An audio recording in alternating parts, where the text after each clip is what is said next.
The history of chocolate goes back some 5,000 years. The universally loved sweet has been used as medicine, currency, and expressions of love. But did you know that the familiar taste of chocolate is changing? It's getting more and more difficult to find a very good quality beans. Kalau tanya cuaca sangat berantakan. Is climate change ruining the taste of our favorite treat?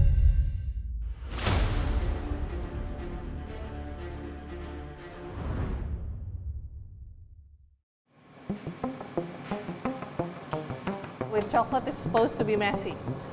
Messy makes it good.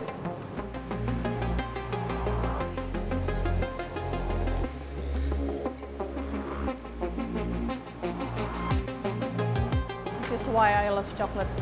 And it really helps to lighten up our mood. Tisa Aunila is a corporate lawyer turned chocolatier.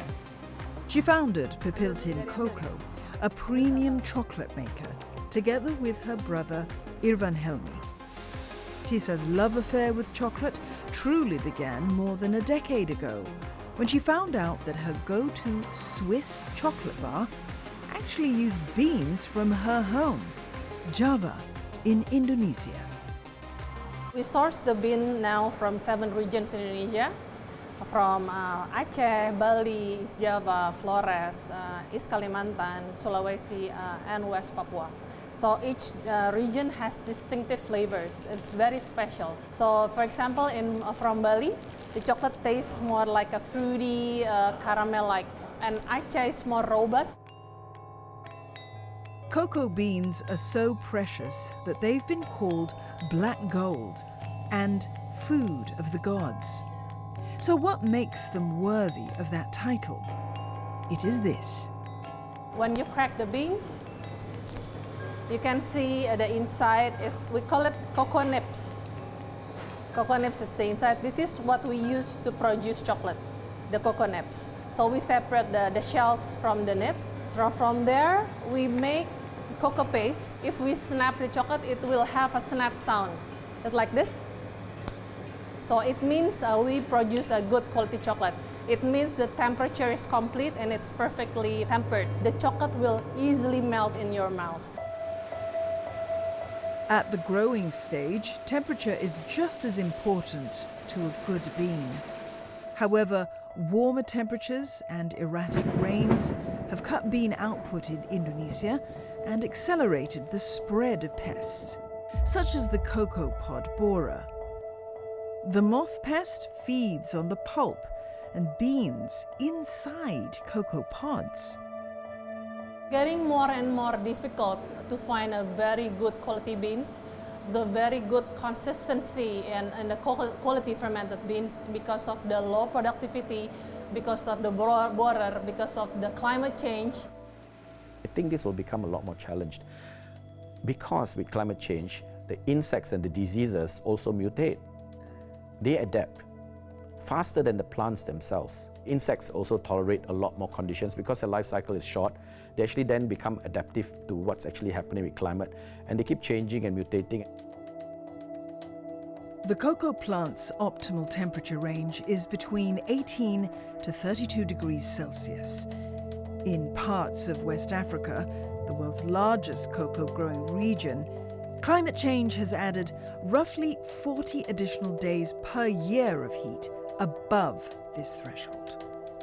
Cocoa output fell 14% between 2023 and 2024. Indonesia, too, is feeling the heat. We have a lot of problem with the cocoa in Indonesia. According to prediction, 2000 to 2050, increase 0.25. Can you imagine 15 years later how hot? With the high humidity, with the high temperature, they affect to the more vulnerable to pests, and it's including cocoa pod borer.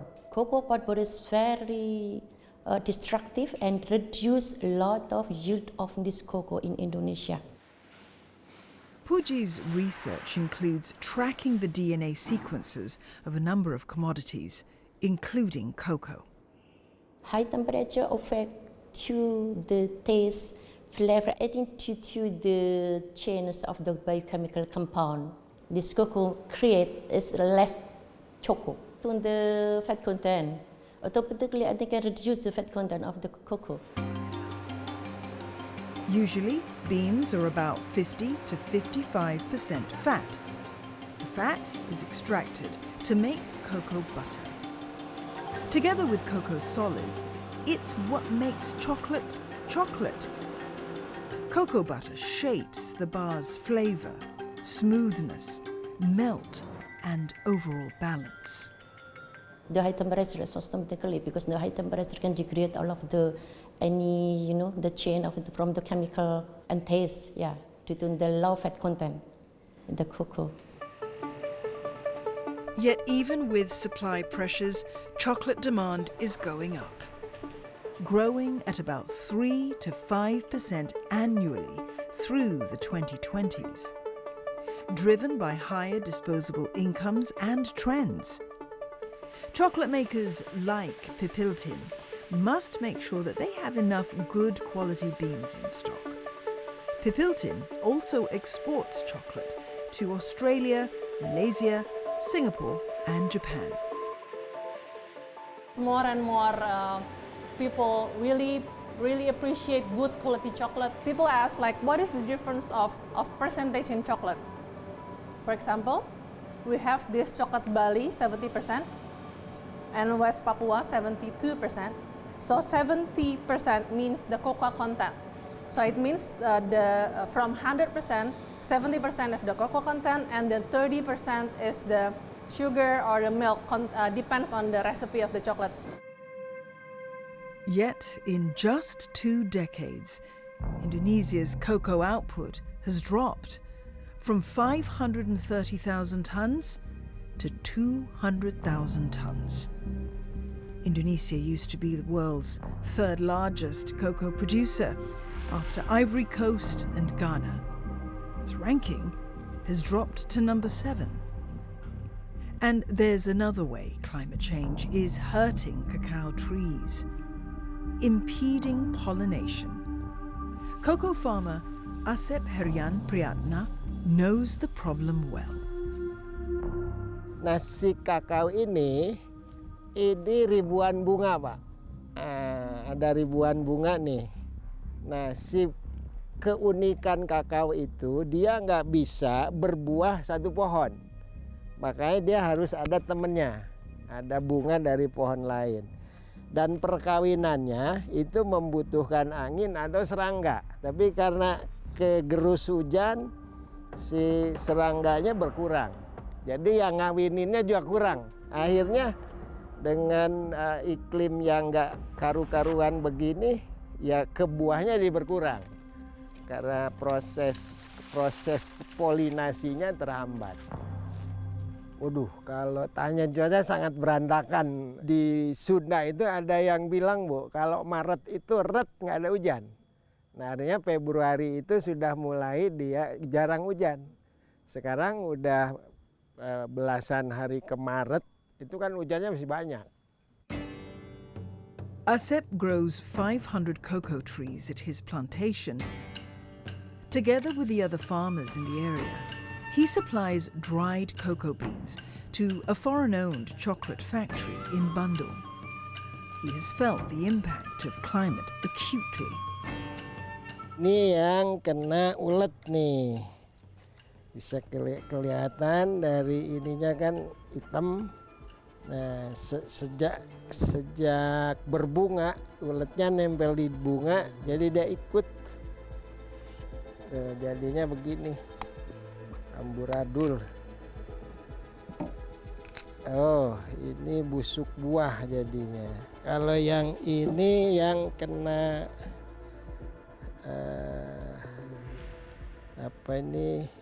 jamur karena kebanyakan hujan. Jadi lembab, banyak hujan. Di dalamnya jadi agak kuning. Cocoa is a vital crop for up to 6 million smallholder farmers around the world, including Asep. Udah. If there is a disruption of the cocoa production, especially related to the cocoa factory, means it is higher cost and will reduce the availability of raw material. Consequence, the price of chocolate will be increased.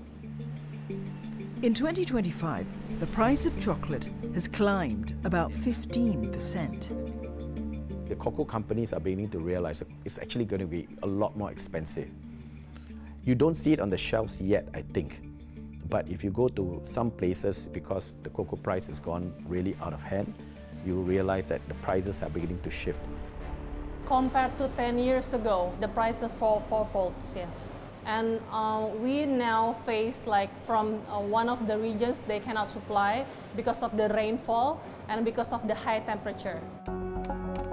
Despite the challenges, Asep's love for cocoa keeps him going.